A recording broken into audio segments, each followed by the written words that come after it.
Hello student, आज हम class 10 science का चैप्टर नंबर फर्स्ट पढ़ेंगे केमिकल रिएक्शन। और हमने केमिकल रिएक्शन में फर्स्ट लेक्चर में हमने आपको बहुत सारी चीजें बताई थी। तो आज हमारा है सेकंड लेक्चर और हम पहले सेकंड लेक्चर स्टार्ट करने से पहले हम क्या करेंगे, जो फर्स्ट लेक्चर की जो सारी बातें थी एक बार फिर से रिवाइज करेंगे। जल्दी जल्दी से शॉर्ट फॉर्म में सारी बातें हम जान लेते हैं। मैंने सबसे पहले आपको ये बताया था कि केमिकल रिएक्शन क्या होती है, हम कैसे पता चलाए कि यहाँ एक केमिकल रिएक्शन हो रही है। ठीक है, तो सबसे पहले मैंने बताया था आपको कहीं भी ये जानना है कि हाँ एक केमिकल रिएक्शन है, तो मैंने आपको 4 प्रॉपर्टीज बताई थी उसकी। ठीक है, और 4 प्रॉपर्टी 4 लक्षण कौन से हैं केमिकल रिएक्शन के, कि यदि आपको कहीं अवस्था में परिवर्तन दिखाई दे, चेंज ऑफ स्टेट हो, ठीक है, यदि आपको या फिर आपको रंग में परिवर्तन दिखाई दे, चेंज इन कलर, या फिर आपको दिखाई दे कि ताप में परिवर्तन, चेंज इन टेम्परेचर, यदि आपको दिखाई दे कि गैस निकल रही है मतलब रिलीज ऑफ गैस, ये चारों बातों आपको यदि दिखाई दे तो आप बोल सकते हो यहाँ एक केमिकल रिएक्शन है। ठीक है, तो फर्स्ट चीज हमने ये पढ़ी थी। और सेकंड चीज हमने क्या पढ़ी थी, केमिकल इक्वेशन। सेकंड हमने पढ़ी थी केमिकल इक्वेशन। ठीक है, और केमिकल इक्वेशन में मैंने आपको एक एग्जांपल के तौर पे बताया था कि जो केमिकल रिएक्शंस होती है उनको हम कैसे लिखते हैं। जैसे हमने एक एग्जांपल लिया था, जब आप मैग्नीशियम को एयर की प्रेजेंस में अभिक्रिया करवाते हो तो हमें मैग्नीशियम ऑक्साइड मिलता है। ठीक है, अब देखो हमने एक थ्योरेटिकल रूप में इसको लिखा था, तो जो नए वैज्ञानिक आए थे उन्होंने क्या किया, इस थ्योरी के मतलब इस बड़ी फॉर्म को उन्होंने एक शॉर्ट फॉर्म में तोड़ने का निश्चय किया। तो उन्होंने क्या किया कि मैग्नीशियम को लिखा, जैसे ये सारी बातें ना लिखे उन्होंने ये लिखा मैग्नीशियम। ठीक है, उन्होंने लिखा मैग्नीशियम प्लस ऑक्सीजन, ऑक्सीजन, और बन क्या रहा था मैग्नीशियम ऑक्साइड। ठीक है, कितनी बात थी। अब देखो आगे मेरी बात सुनो। अब आगे सबसे पहले आगे बात सुनने से पहले आप एक चीज और समझ लो। मैंने आपको 2 चीजें और बताई थी, अभिकर्मक क्या होते हैं और उत्पाद क्या होते हैं। अभिकर्मक मतलब रिएक्टेंट, उत्पाद मतलब प्रोडक्ट। अभिकर्मक वो होते हैं जो अभिक्रिया में भाग लेते हैं, ठीक है, जो अभिक्रिया में पार्टिसिपेट करते हैं। और उत्पाद क्या होते हैं, जो अभिक्रिया के दौरान बनते हैं, ठीक है, वो होते हैं उत्पाद, प्रोडक्ट। अब देखो आगे मेरी बात सुनो, जो हमारी केमिकल इक्वेशन थी कि जब मैग्नीशियम को एयर की प्रेजेंस में अभिक्रिया करवाते हैं तो हमें मैग्नीशियम ऑक्साइड मिलता है। तो हमारे पास एक फुल फॉर्म थी, तो जो नए वैज्ञानिक आए उन्होंने क्या किया, इस फुल फॉर्म को एक छोटे फॉर्म में तोड़ने का निश्चय किया। तो उन्होंने क्या लिखा, मैग्नीशियम प्लस ऑक्सीजन, फिर आगे ये दोनों अभिक्रिया करके क्या बनाती है, मैग्नीशियम ऑक्साइड। तो ये दोनों तो क्या है, अभिकर्मक। ठीक है, और ये क्या है, उत्पाद, रिएक्टेंट, और ये प्रोडक्ट। ठीक है, तो मैंने ये चीजें आपको बताई थी। अब आगे मेरी बात सुनो। अब फिर से नए वैज्ञानिक आए, उन्होंने क्या किया कि क्यों ना हम इस फॉर्म को भी और भी छोटे फॉर्म में कर दें। तो उन्होंने क्या किया, फिर उन्होंने मैग्नीशियम को इन सभी को सिंबल के फॉर्म में लिख दिया। तो उन्होंने क्या किया, मैग्नीशियम को तो लिख दिया Mg, ऑक्सीजन को लिख दिया O2, और मैग्नीशियम ऑक्साइड को लिख दिया MgO।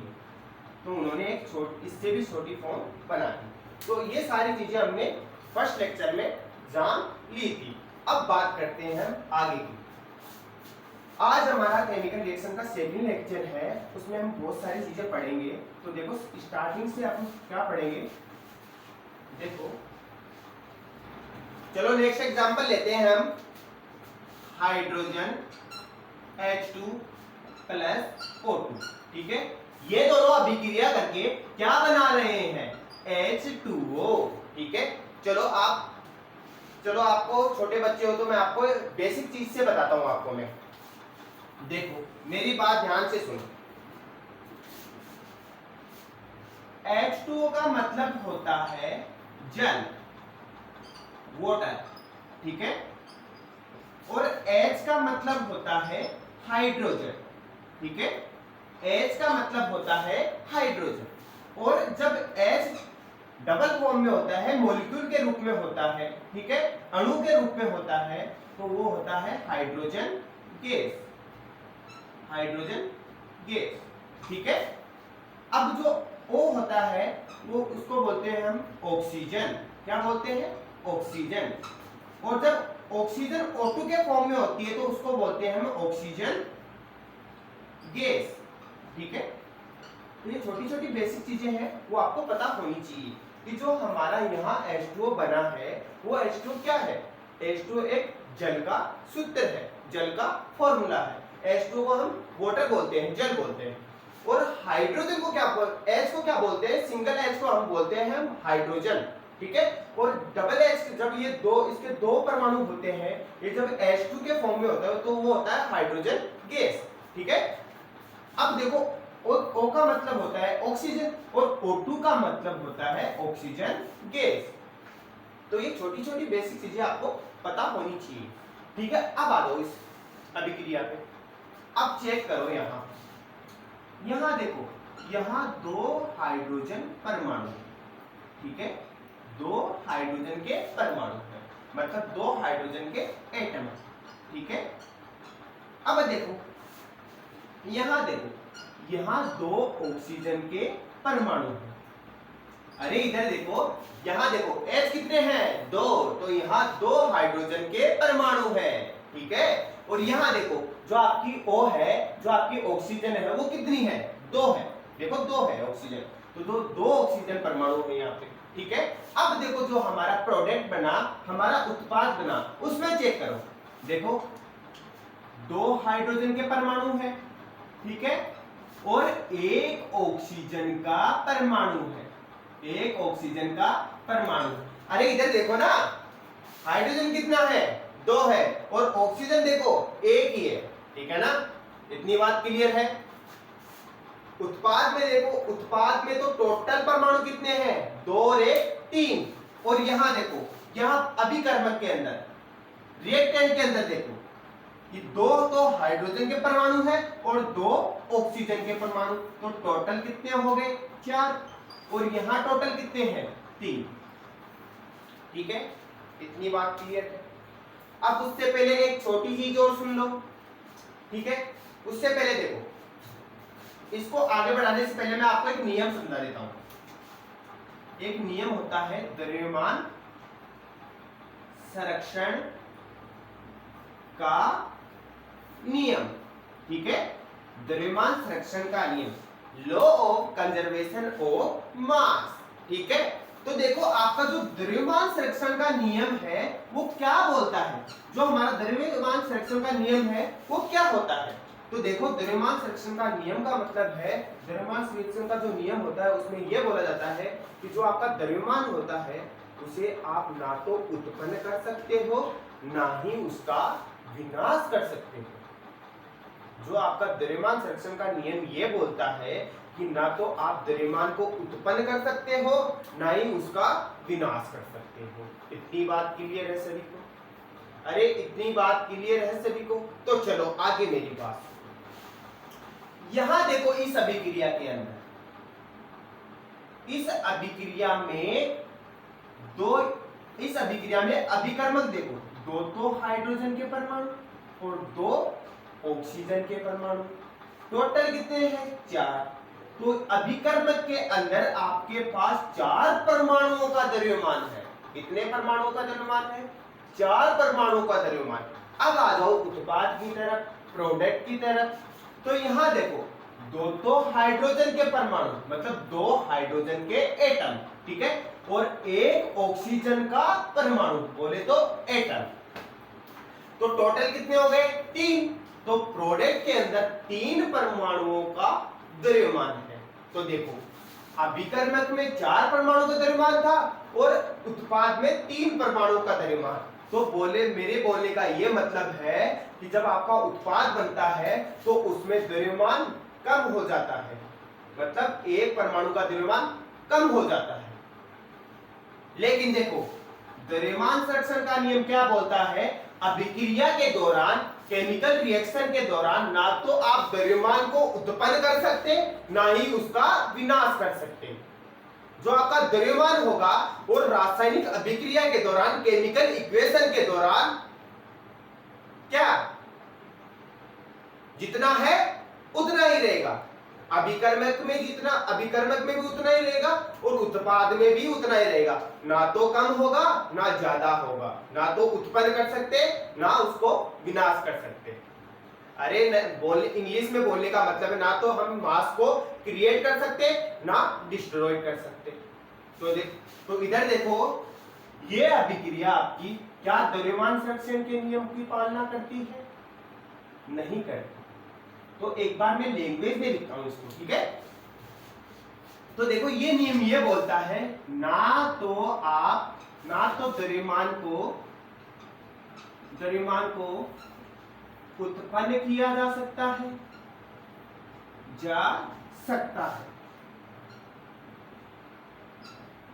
और ना ही द्रव्यमान का विनाश किया जा सकता है, ठीक है। अब इंग्लिश मीडियम वाले मेरी बात अच्छे से सुनो। मास can be neither be create and not destroyed, ठीक है। मेरे कहने का ये मतलब है ना तो आप द्रव्यमान को उत्पन्न कर सकते, ना तो आप द्रव्यमान को क्रिएट कर सकते, ठीक है, और ना ही आप द्रव्यमान का विनाश कर सकते, ना ही आप मास को डिस्ट्रॉय कर सकते। इतनी बात क्लियर है। तो देखो इस अभिक्रिया में अभिकर्मक है, रिएक्टेंट है, उनमें द्रव्यमान कुछ और था, और जैसे ही उत्पाद बना तो उत्पाद में आपका द्रव्यमान कुछ और है। यहाँ 4 परमाणुओं का द्रव्यमान था तो यहाँ प्रोडक्ट में 3 परमाणुओं का द्रव्यमान, तो मतलब यहाँ एक परमाणु के द्रव्यमान का विनाश हुआ है। तो आपका जो द्रव्यमान संरक्षण का नियम क्या बोलता है? ना ही हम द्रव्यमान को उत्पन्न कर सकते ना ही विनाश। तो हम ये बोल सकते हैं कि आपकी ये अभिक्रिया द्रव्यमान संरक्षण के नियम की पालना नहीं करती, law of conservation of mass की पालना इसको फॉलो नहीं करती। अब मेरी बात सुनो। अब जो ये आपकी अभिक्रिया होती है तो वो अभिक्रिया होती है असंतुलित रासायनिक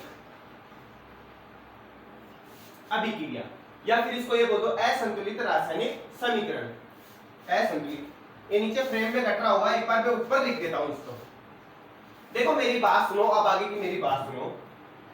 ये आपकी जो अभिक्रिया है, जो ये आपकी अभिक्रिया समीकरण है, वो असंतुलित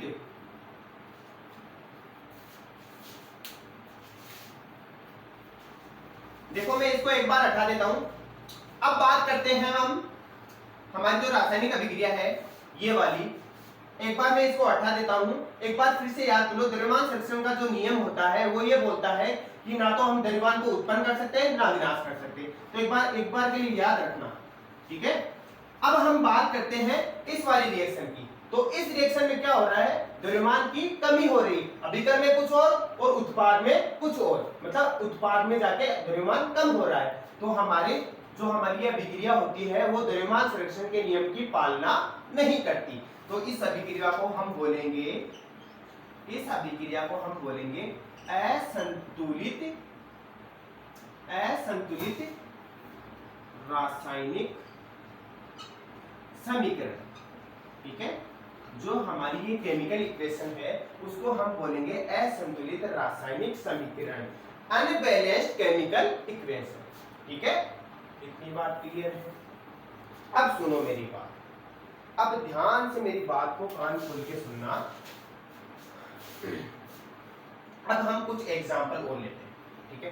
एक बार फिर से सुन लो, जो हमारी ये इक्वेशन है, जो ये हमारा समीकरण है, उसमें देखो यहाँ हाइड्रोजन के 2 परमाणु है, ऑक्सीजन के 2 परमाणु है, और हमारे जो प्रोडक्ट बना है उस प्रोडक्ट में क्या बना है? H2, और उसे हम बोलते हैं जल। अब जल के अंदर देखते तो हम 2 तो हाइड्रोजन के परमाणु और 1 ऑक्सीजन का परमाणु, ठीक है। तो हमारे पास एक नियम होता है द्रव्यमान संरक्षण का नियम, और जो द्रव्यमान संरक्षण का नियम ये बोलता है कि आप अभिक्रिया के दौरान ना तो द्रव्यमान को उत्पन्न कर सकते ना ही द्रव्यमान का विनाश कर सकते। लेकिन इस अभिक्रिया में देखो यहाँ 4 परमाणुओं का द्रव्यमान था और यहाँ 3 परमाणु का द्रव्यमान। मेरे बोलने का ये मतलब आगे जो उत्पाद के अंदर अभिक्रिया में द्रव्यमान की कमी हो रही है, तो आप ये बोल सकते हो जो आपकी ये इक्वेशन है ये द्रव्यमान संरक्षण के नियम की पालना नहीं करती, ठीक है, अरे law of conservation of mass को फॉलो नहीं करती, ठीक है।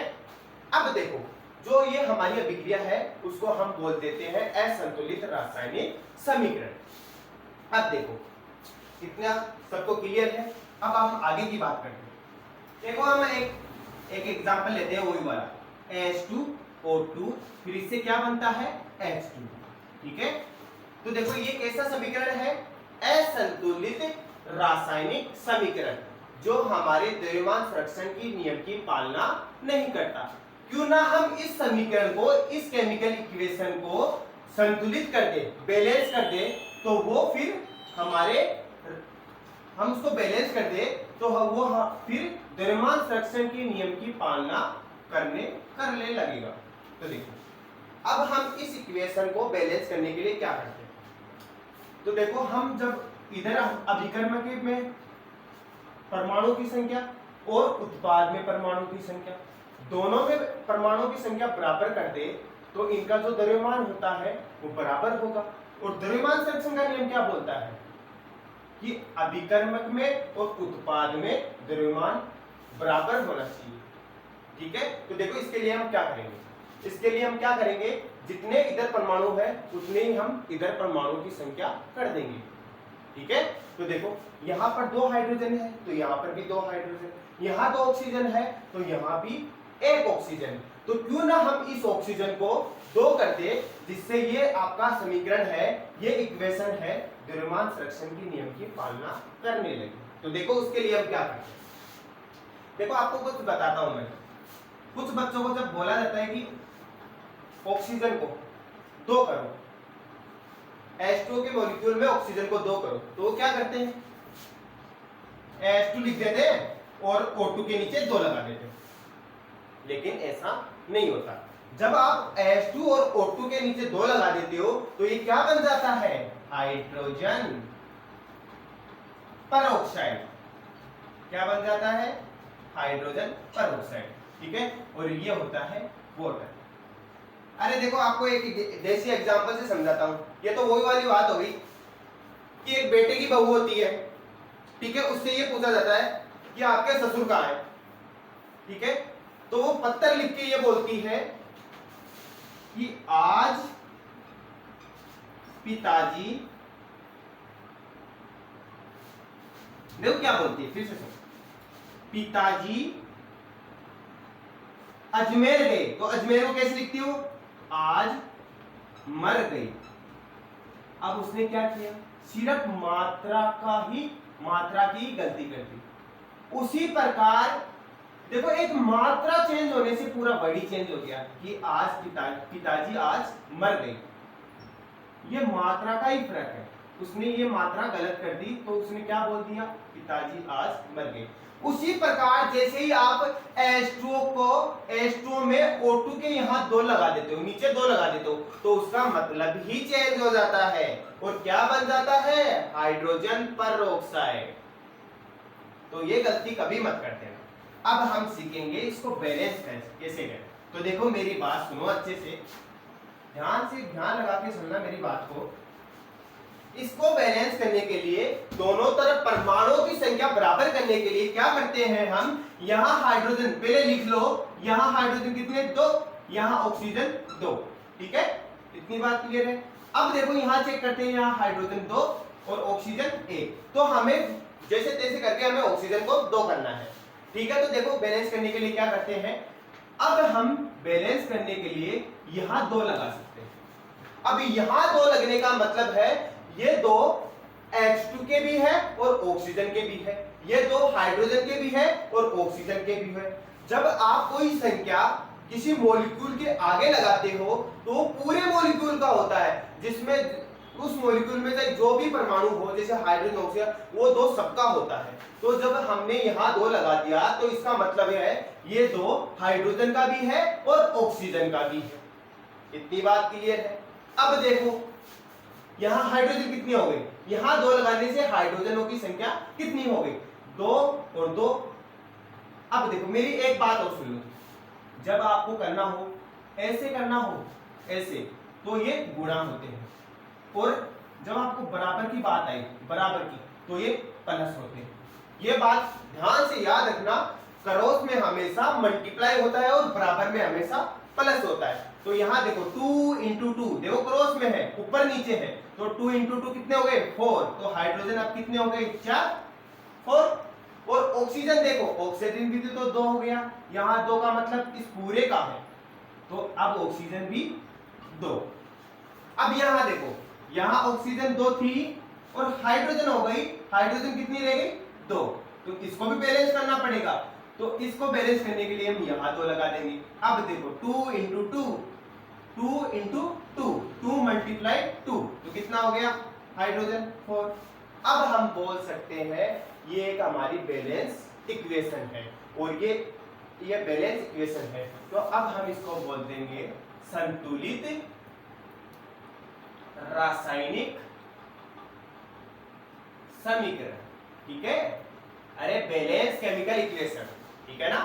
तो अब ये हम बोल सकते हैं जो हमारी ये इक्वेशन है वो एक संतुलित रासायनिक समीकरण है और द्रव्यमान संरक्षण के नियम की पालना करती है। चलो एक एग्जांपल से और समझो कि हम जो हमारी असंतुलित रासायनिक अभिक्रिया होती है उसको संतुलित कैसे करते हैं, बैलेंस कैसे करते हैं आपको केमिकल इक्वेशन को।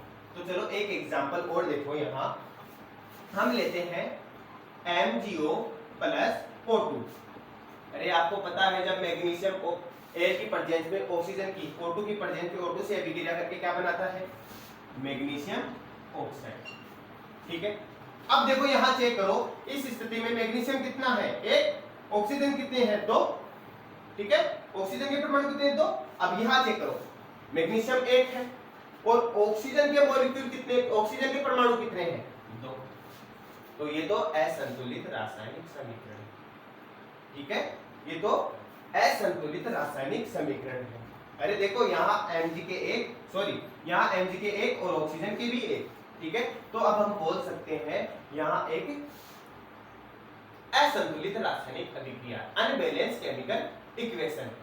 इतनी बात क्लियर। अब हम इसको बैलेंस करेंगे, तो देखो बैलेंस कैसे करते हैं, सबसे पहले लिख लेते हैं किस चीज की कमी है, यहाँ Mg1 यहाँ पे Mg1, यहाँ ऑक्सीजन 2 और यहाँ ऑक्सीजन 1, तो हमें यहाँ ऑक्सीजन को बैलेंस करना है, ऑक्सीजन को 2 करना है, तो क्या करना है आपको यहाँ 2 लगा दो। अब इस 2 का मतलब क्या है, ये मैग्नीशियम का भी है और ऑक्सीजन का भी है। अब आओ इधर चेक करो, यहाँ ऑक्सीजन 2 तो इधर भी ऑक्सीजन 2। ठीक है, अरे यहाँ लगाने से ऑक्सीजन 2 हो गए तो यहाँ भी ऑक्सीजन 2 है। अब देखो मैग्नीशियम कितना हो गया 2, तो यहाँ कितना है मैग्नीशियम 1, तो यहाँ 2 लगा दो। अब बताओ हमारी जो इक्वेशन है वो बैलेंस है कि नहीं, मैग्नीशियम 2 ऑक्सीजन 2, इधर भी मैग्नीशियम 2 और ऑक्सीजन भी 2, तो अब हम बोल सकते हैं ये एक संतुलित रासायनिक समीकरण है, बैलेंस केमिकल इक्वेशन है, और ये द्रव्यमान संरक्षण के नियम की पालना करती है। बोले तो law of conservation of mass उसको फॉलो करती है। इतनी बात सभी को क्लियर है, इतनी बात सबको क्लियर है। आज हमने पढ़ा, हमने एक इक्वेशन पढ़ी, ठीक है, उसमें द्रव्यमान जो परमाणु की संख्या थी वो अभिकर्मक में ज्यादा थी और प्रोडक्ट उत्पाद में कम थी, तो हमने उसको क्या बोला था असंतुलित रासायनिक समीकरण, क्योंकि जो हमारे जो द्रव्यमान संरक्षण का नियम होता है वो ये बोलता है कि ना तो हम अभिक्रिया के दौरान द्रव्यमान को उत्पन्न कर सकते ना उसका विनाश कर सकते, इसलिए हम उस इक्वेशन को असंतुलित रासायनिक समीकरण बोलते हैं। ठीक है, और असंतुलित रासायनिक समीकरण क्या होता है, जो द्रव्यमान संरक्षण के नियम की पालना नहीं करता। फिर हमने इक्वेशन को बैलेंस करना सीखा और उस बैलेंस रिएक्शन को बोलते हैं संतुलित रासायनिक समीकरण, जो द्रव्यमान संरक्षण के नियम की पालना करते हैं। ठीक है, तो आज के लेक्चर में इतना ही। अब आने वाले लेक्चर में हम रासायनिक अभिक्रियाओं के प्रकार, रासायनिक प्रक्रियाओं के टाइप पढ़ेंगे, टाइप ऑफ रासायनिक केमिकल रिएक्शन। तो धन्यवाद।